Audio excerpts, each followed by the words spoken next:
do anything to drive eternal fear into the hearts of judges. You don't think that our judges need to No, have some fear in them right now? But in doing so, we must not do anything that might be counterproductive.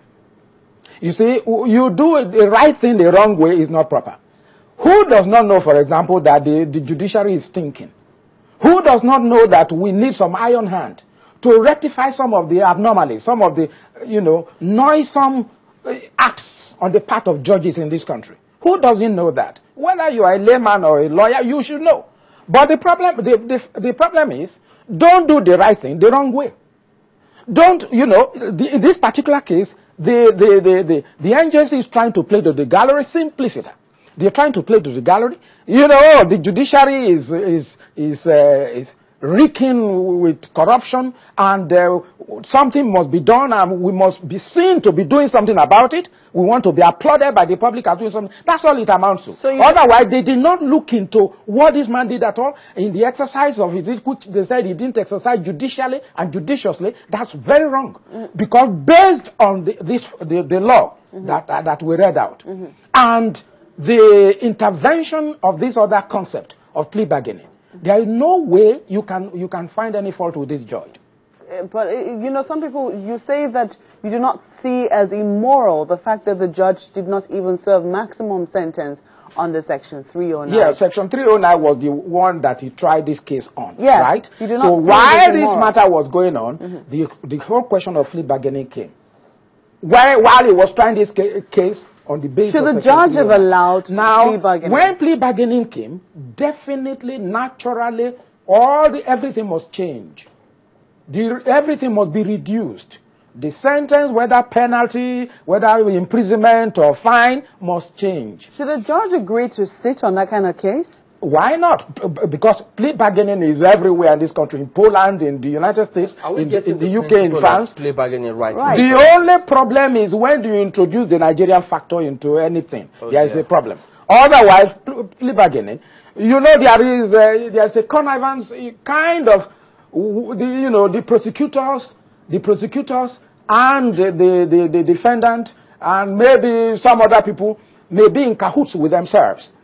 So, but it doesn't happen like that in other countries where there is plea bargaining. They're stiffer. Yeah, they are stiffer. Okay, fine. But in our own case, the Nigerian factor must always be there. And you're saying that the judge, sorry, Sulaiman, and you're saying that the judge cannot raise objections to the agreement of a plea bargain, assuming that was what they agreed on. Are you saying that a judge cannot say, this is not right? I cannot tell this person to pay 750,000 naira for this type of offense and watch him walk out of my court? You asked a very good question. You see, if I were the judge, I wouldn't raise any eyebrow like this. You see, plea bargaining, if it's done well, I support it. I'm in full accord with it. And you agree that this wasn't done well? Wait. Plea bargaining is okay. Now, because instead of plea bargaining, if the man did not agree to plea bargaining, to surrender all those properties that he surrendered, amounting to millions of naira, now the judge would have said, okay, go to 2 years imprisonment. Based on Section 309. Go on 3 years imprisonment. And then we will fine you 10 million naira. Of what benefit would that be to the public, to the taxpayer in this country? If he has served 2 years, taking 3 square meals, even if the meals are not square, taking 3 meals a day and having free accommodation for 2 years, then he is told to pay 10 million naira. Of what benefit would that have been? That's why I like plea bargaining. He surrendered everything, amounted to millions of naira, and that would represent the fine. That represents the fine. The millions of naira that accrued from the sale of his property or the surrender of his property. That's representing the fine. And then that must also reduce the number of years. Let me come in here. It looks clear to a lot of people that a judge can't dictate and tell you what law for you to bring a case on. Correct. But again, if you look at the way and manner it has gone, Chamberlain asked a very fantastic question which we haven't actually dealt with. It has to do with the principle of plea bargaining. Are we following it through and through? Knowing full well that if we had come on the 315, yes, which had a maximum of 14, and the plea bargaining still comes in, yes, at least you can have a minimum of 5 or 7. Yes. And you know, yes, you're working on the plea bargaining. You are right. So, as You're we right. say now that he's been asked to go on compulsory leave without pay for 1 year, which yes, is suspension, most unfair, what happens to the council of the FCC or even the commission? But shouldn't that be the question Nigerians should also be asking? That is the question they should be asking, not what the judge did. They should be asking the EFCC. In fact, the blame lies squarely in 2 quarters. The EFCC to start with, and then the National Assembly. We're talking about a 1.3 billion naira here. Yes. And you left that and you went to something that will give you 750,000 naira. Okay, no, and fine. You thought you were doing the nation proud. When we sit down here, it's not possible for us to know that shift, that the reason why they shifted from 315 to 309. Well, it's not possible. But I just suggested that it might be because Section 309 focuses on misappropriation of property. That's what it reads.